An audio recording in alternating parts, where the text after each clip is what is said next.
50 साल का आदमी जो घर का बुजुर्ग था, वह अपने लड़के की शादी एक गाँव की लड़की सीधी-सादी लड़की के साथ करा देता है। लेकिन जो उसका लड़का होता है, उसको गाँव की लड़की नहीं बल्कि शहर की लड़कियों से प्यार था। वह उसका बचपन का सपना था कि मैं शहर की लड़की से शादी करूँगा। लेकिन जो उसका बाप होता है वह ज़िद से उस लड़की से उसकी शादी करा देता है जिसको वह पसंद ही नहीं करता था। लड़की को कभी वह देखा ही नहीं था, लेकिन उसके बाप का कहना था कि वह उसी से शादी करे। वह शादी तो कर लेता है लेकिन लड़की को अपनाता नहीं है।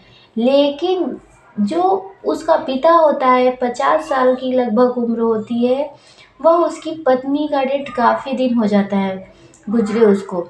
लेकिन उसके अंदर क्या चल रहा था उस लड़की को लेकर, इस कहानी में हम आपको पूरा विस्तार से बताएँगे। उससे पहले आप सभी लोग से रिक्वेस्ट है कि जो भी हमारे नए दर्शक देख रहे हैं, चैनल को सब्सक्राइब कर लीजिएगा और लाइक कर दीजिएगा, एक प्यारा सा कमेंट कर दीजिएगा, ताकि हम वीडियो में आपका कमेंट पढ़ के बता सकें कि मुझे कौन-सा प्यारा सा कमेंट किया था। तो चलिए कहानी को विस्तार से आपको बताते हैं और सुनिएगा थोड़ा टाइम निकाल के। जी हाँ, ये प्रतापपुर की एक सच्ची घटना है, जहाँ एक छोटा-सा गाँव है, जिस गाँव में वीरेंद्र नाम का एक लड़का रहता था। वह अपने बाप का इकलौता था, लेकिन उसके जो सपने थे बहुत बड़े-बड़े थे। वह उसके पास कमाई-धमाई कुछ भी नहीं था, लेकिन जो कहते नहीं जायदाद बहुत ही ज़्यादा था। लेकिन वह जायदाद के लिए ही वह लड़कियों से वह बातें करता था और अपने प्यार के पहले जाल में फँसाता था, वह फिर छोड़ दिया करता था।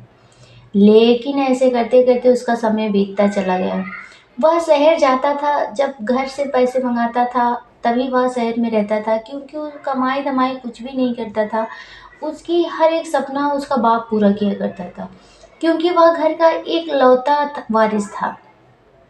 जब वह बड़ा होता चला गया, तो उसके जो बाप था, उसकी माँ को उस गुज़रे काफ़ी दिन हो गया था। तो बाप सोचा क्यों ना बेटे की शादी कर दिया जाए, और शादी करने के बाद बहू आ जाएगी तो खाना-पीना बनाएगी और मेरा ख़्याल भी रखेगी। अब मैं कितने दिन तक अपने हाथों से खाना बनाऊँगा। बाप की सोच सही लग रही थी। वह बेटे से पूछता है कि बेटा, अब तुम्हारी शादी की उम्र हो गई है, क्यों ना तुम्हारी शादी कर दिया जाए। तो बेटा जो होता है वह बाप से कहता है कि नहीं, मुझे शादी नहीं करनी है। लेकिन ऐसे करते-करते उसका समय बीतता चला जाता है। जो वीरेंद्र होता है काफ़ी बड़ा हो जाता है, लेकिन वीरेंद्र का सपना ही कुछ और था। इतने बड़े-बड़े सपने वह देख रहा था, लेकिन बाप को कुछ भी नहीं पता था। जब समय ऐसे गुजरता चला गया, तो वह उसके ननिहाल में एक दिन वह फ़ोन लगाता है उसका बाप, और उसके मामा से कहता है कि अभी मैं वीरेंद्र की शादी करूँगा, क्योंकि मुझे खाना बनाने में दिक्कतें होती हैं और मेरी उम्र भी हो गई है। और बाप की उम्र लगभग बताई जाती है 50-60 के बीच होता है। वह जब यह कहता है उसके मामा से वीरेंद्र के, तो उसके मामा वीरेंद्र के पास फ़ोन करते हैं और फ़ोन करके वीरेंद्र को काफ़ी समझाते हैं। समझाने से कहते हैं तुम्हें शादी करने में क्या दिक्कत है, जब तुम्हें बाहर ही रहना है, लेकिन शादी तो कर लो, बहू आ जाएगी, तुम्हारे बाप का ख़्याल रखेगी, खाना बनाएगी। लेकिन वीरेंद्र के दिमाग में आता है क्यों ना मैं शादी करके वहीं छोड़ देता हूँ और मैं अपनी मस्तियाँ तो करता ही रहूँगा। यह वह उसके दिमाग में आ जाता है और वह अपनी मामा की बात मानता है। मानने के बाद वह फ़ोन रख देता है, फिर अपने बाबूजी के पास कॉल करता है। कॉल करने के बाद कहता है कि बाबूजी, आपको लड़की जहाँ पसंद हो और आप देखिए, और मैं शादी करने के लिए तैयार हूँ। जब यह अपने बाप से वीरेंद्र कहता है, उसका बाप जो होता है वह बहुत ही खुशी से झूम उठता है। वह लड़कियाँ देखना स्टार्ट कर देता है। वह लड़कियाँ कई जगह देखता है, लेकिन उसे पसंद नहीं आता है। लेकिन अचानक एक गाँव में वह उसकी दोस्त रहा करता था, जिसका नाम न नारायण नाथ बताया जाता है। लेकिन जो नारायण नाथ था, उसकी एक नातिन थी, बहुत ही सुंदर और खूबसूरत थी। जब वह वीरेंद्र का बाप उसे देखता है, तो कहता है कि इससे अच्छी मेरी बहू कहीं मुझे मिल ही नहीं सकती है। उसे कुछ ही समय तक देखता रह जाता है। लेकिन जब वह बहू जो उसको बहू बनाना चाहता था, वीरेंद्र का बाप, तभी वह रामनाथ उसे बुलाता है कि बेटी पानी लेकर आओ, आपके दादाजी आए हैं और हो सकता है यह दोस्ती रिश्तेदारी में बदल जाए। यह कह के वह बहुत ही ज़्यादा खुश हो जाता है और वह पानी लेकर आती है। लेकिन जब वह पानी रखने की टेबल पे कोशिश करती है, तभी उसका जो दुपट्टा होता है थोड़ा सरक जाता है। लेकिन जो बीरेन का बाप होता है उसको ऐसी निगाह से देखता है कि वह देखता ही रह जाता है। लेकिन वह जब देखता है तो उसको कहता है कि मुझे बहू बहुत ही ज़्यादा पसंद है और तुम शादी की तैयारी करो, क्योंकि मैं अब बारात लेके आने वाला हूँ। यह जब रामनाथ से कहता है तो रामनाथ बहुत ही ज़्यादा खुश हो जाता है। लेकिन वह फ़ोटो वोटो लेके जाता है, अपने बेटे को दिखाता है और रिश्तेदारों को दिखाता है। उसे लड़कियां बहुत ही पसंद आती है सभी को। लेकिन जो उसका लड़का होता है बीरेन, बीरेन कहता है कि तुम्हें जहाँ पसंद होगा बाबूजी, मैं वहीं शादी करूँगा। यह कह के बात को टाल देता है। वह लड़की पसंद करके आ जाते हैं, धूमधाम से सारी रस्में करते हैं और बारात लेके पहुंच जाते हैं लड़की के दरवाजे। जब बारात लेकर आते हैं और बारात में खूब धूमधाम से शादियाँ अच्छे से होती है, सारा शगुन अच्छे से बीत जाता है। बीतने के बाद जब वह लड़की जाती है, जब लड़की का नाम बताया जाता है उर्मिला। उर्मिला जब बीरेन के घर जाती है तो वहाँ पे अच्छे से सारे जो रस्म रिवाज होते हैं वह पूरे बीरेन के साथ होता है। लेकिन जब उसकी जो क्वालिटी होती है, मतलब वीरेन के साथ रहना, रात को रहना, और वह वीरेन उसे मना कर देता है। लेकिन कहता है कि मैं शादी तो कर लिया हूँ, लेकिन मैं तुम्हारे साथ सोऊंगा नहीं, मैं तुमसे बातें नहीं करूँगा, क्योंकि तुम मेरी पसंद के नहीं बाबूजी की पसंद को हो। जब यह उर्मिला सुनती हो तो वह थोड़ी सी उदास हो जाती है। कहती है मेरे अंदर ऐसी क्या खराबी है जो तुम मुझे देखना पसंद नहीं करते हो। जब यह उर्मिला कहती है तो बीरेन अपनी पूरी सच्चाई बताता है।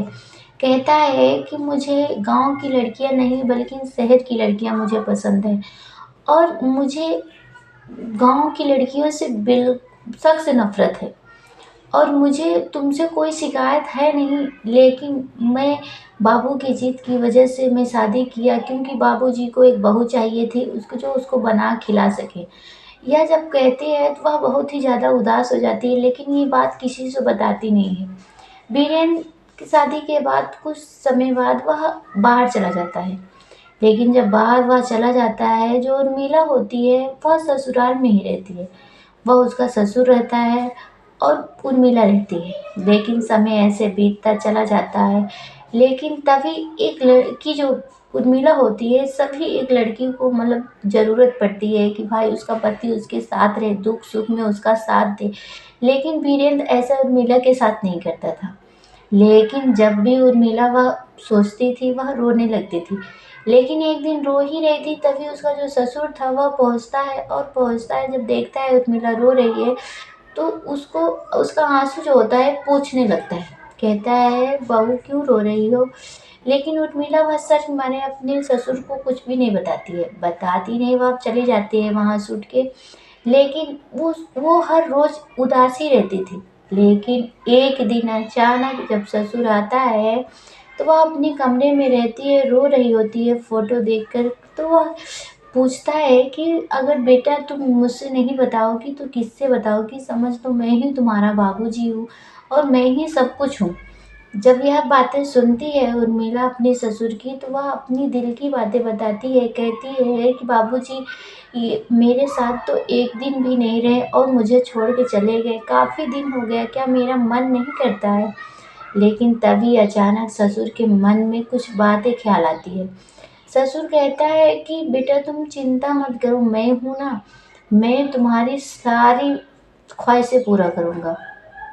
तो उर्मिला कहती है कि वो तो बात सही है बाबूजी, लेकिन कुछ बातें ऐसी होती है जो पति से मिलती है, खुशियाँ मिलती हैं, वह आप नहीं कर सकते हो।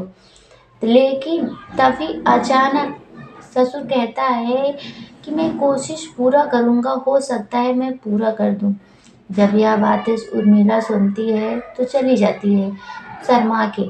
लेकिन तभी एक दिन अचानक से घर में कोई नहीं था। उर्मिला दरवाज़ा बंद करने के लिए भूल जाती है। जब भूल जाती है तो ससुर जो होता है वह मार्केट जाया करता था। वह हर रोज़ चला जाता था, लेकिन उस दिन जल्दी आने से कुछ ऐसा देख लेता है जिसकी उसकी आंखें फटी की फटी रह जाती हैं। जी हाँ, उर्मिला नहा ही रही होती है, वह दरवाज़ा भूल जाती है बंद करने के लिए। सोचती है कि मैं तो कोई है भी नहीं, और मैं बंद करूँ तो बनूँ किसके लिए बंद करूँ। यह सोचकर वह नहाने लगती है, लेकिन अचानक ससुर जो होता है वह कैसे आ जाता है, उस समय जल्दी आ जाता है, और जब देखता है कि उर्मिला के बदन पे एक भी कपड़े नहीं है, वह उसे देखता ही रह जाता है। उसकी नीयत बदल जाती है, ससुर जो होता है उसकी नीयत बदल जाती है पूरी तरीके से, और यूं ही आंखें उसकी फटी की फटी रह जाती। लेकिन तभी अचानक जो उर्मिला होती है उसकी निगाह ससुर के ऊपर पड़ती है, और वह दौड़ के जाती है, कपड़े अपने ले आती है और साड़ियाँ ऐसे भीगे ही बदन पे लपेट लेती है। वह शर्मा के अपने कमरे में चली जाती है। लेकिन जब कमरे में जाती है, साड़ी पहन लेती है, तो कुछ समय बाद वह ससुर कमरे में जाता है, और वह शर्मा के पीछे की तरफ सर कर लेती है। लेकिन ससुर जो होता है कहती है, बेटा कोई बात नहीं, अगर तुम चाहो तो मैं तुम्हारी इच्छाएं पूरी कर सकता हूँ। जब यह उर्मिला ससुर की बातें सुनती है तो कुछ समय तक वह यूं ही परेशान और हैरान सी रह जाती है। लेकिन ऐसे समय बीतता चला गया, उसके करीब ही आते चले गए। लेकिन